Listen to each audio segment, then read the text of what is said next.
Hello guys, and welcome back to a new episode. So today we are going to continue with the gear conversation, and I have some few questions, about 4 of them. So without wasting much time, let's get into today's video.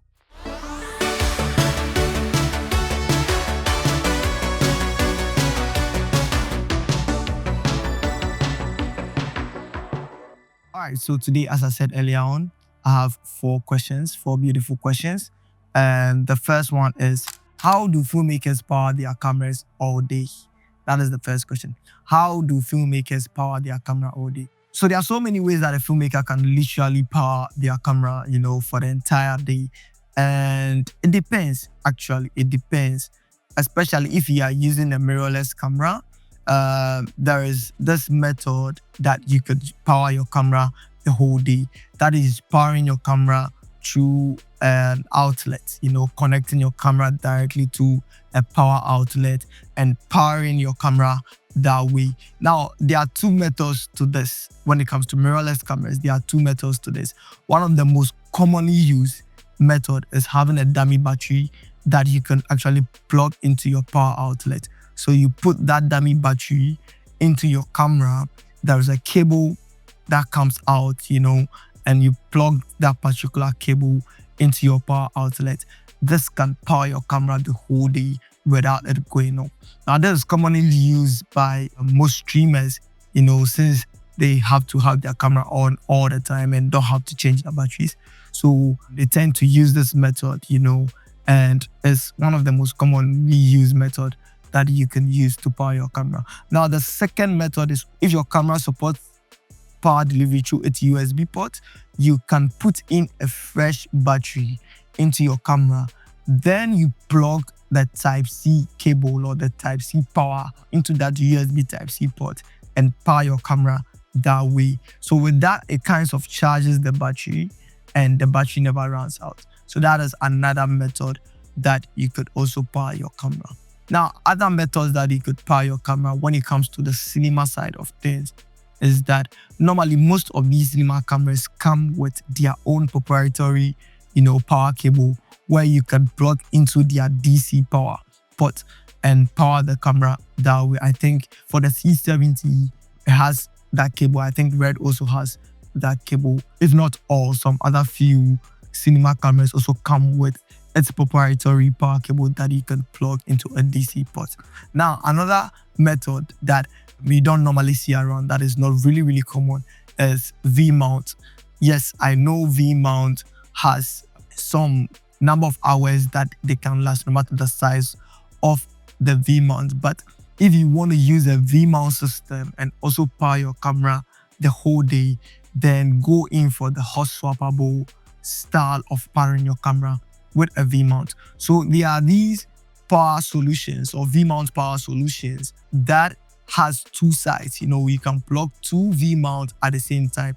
Now, the good thing about this is that when you plug in the Vmount adapter or you plug in your Vmount system into the camera and you connect 2 batteries to it, what the camera does is that it draws power from the first battery, and when that battery runs out, it then starts drawing power from the second battery. So the moment the first battery runs out, you could easily take out that battery, put in a new one. The camera would automatically start drawing power from the second one. And when the second one is also out of power, you could also take that one out whilst the camera starts drawing power from the first Vmount. So whilst this one is working, the other is down. The moment this one finished or is out of power, you could easily take that one out and put in a new one. So you can never run out of power. So it's like moving from this to that, moving from this to that. I think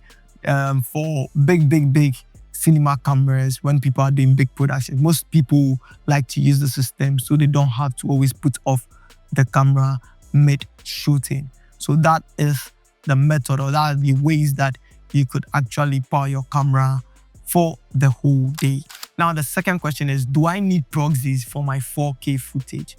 When it comes to proxy editing 4K files, I think it all boils down to the machine that you are using. That is the editing system that you are using. can that editing system handle the 4K files that you are given to it? If yes, then you don't need proxies, in my opinion. But if no, then you have to go through the proxy system so that you have a very smooth and non-disturbing editing experience. You understand? But I think another way, sometimes your machine can also handle the 4K files that you are putting into it, but maybe you might try to use the proxy system because of this reason. Or because of this. Sometimes, these modern day cameras especially that have dual SD cards. So you can be recording proxies on one card and recording your main files onto another card.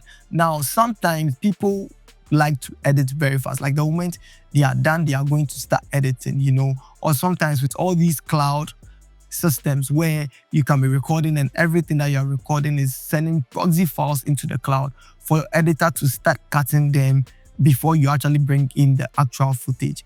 That method you could actually, maybe your machine can handle for the 4K files, but because you want to start editing before the project is done, you can go in with the proxy style of editing.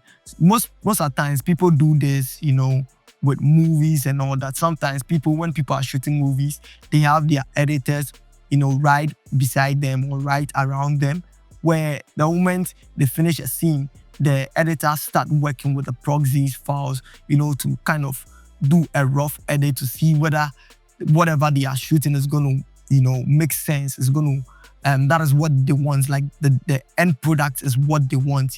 If there is something wrong somewhere, they can easily reshoot and not wait till they pile up all the files, go down with the project, going into the editing stage or the post-production stage, and then they now have to come back again to literally record the part that had error. So that is another way that you could use proxy files, even though your machine can handle those files. So it all depends on the machine that you're using. If your machine can handle the 4K files that you are given to it or you're editing with it, then I don't think there's need for you to do proxy, because the proxy workflow is a whole cumbersome thing, especially if your camera doesn't record proxies onto a second SD card. You have to take that footage, go into your PC, convert all those footage into proxies, and now start editing. It's a whole workflow. But if your machine can handle, why then do you go through all this process? Just put it into your editing software of choice and start editing the files. So these are the options. So the next question is SSD or HDD for video editing. See, let me just say this. Let me just be honest and very brutal with you. Just go in for an SSD. If it's video editing that you want to do, go in for an SSD. Please don't stress yourself going in for a hard drive. You are going to face problem in the future. It has happened to me before. Just go in for a very good and fast SSD and you're going to be okay. If it's video editing that you want to do, you want to edit directly from the drive, please go in for an SSD and save yourself. Don't go in for a hard drive. It's going to bite you in the future. So the next and final question is, how many backups do I actually need? For me, I'll say 3. Have 3 backups, or have 3 different places where you stored all your information, your valuable information. So have one, which is the primary one, where you have all your files. You can have a second one, as a backup.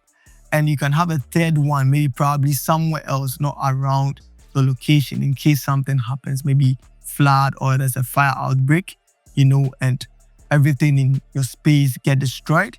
You have a second copy or a third copy somewhere off your location where you can actually go back to copy your files or have your files again. And also imagine, it hardly happens, but imagine you have just your primary copy and one backup, and both your primary copy and your backup get destroyed at the same time. You're going to be in deep problem. So for me, I would say 3 backups, having 3 backups, your primary and 2 additional backups. For me, I think is good, is safe for you. So guys, that is all the questions for today. Thank you so much for your questions. Amazing questions. Thank you so much. without wasting much time, please don't forget to like, share, and subscribe. And let's grow this community together. Let's go.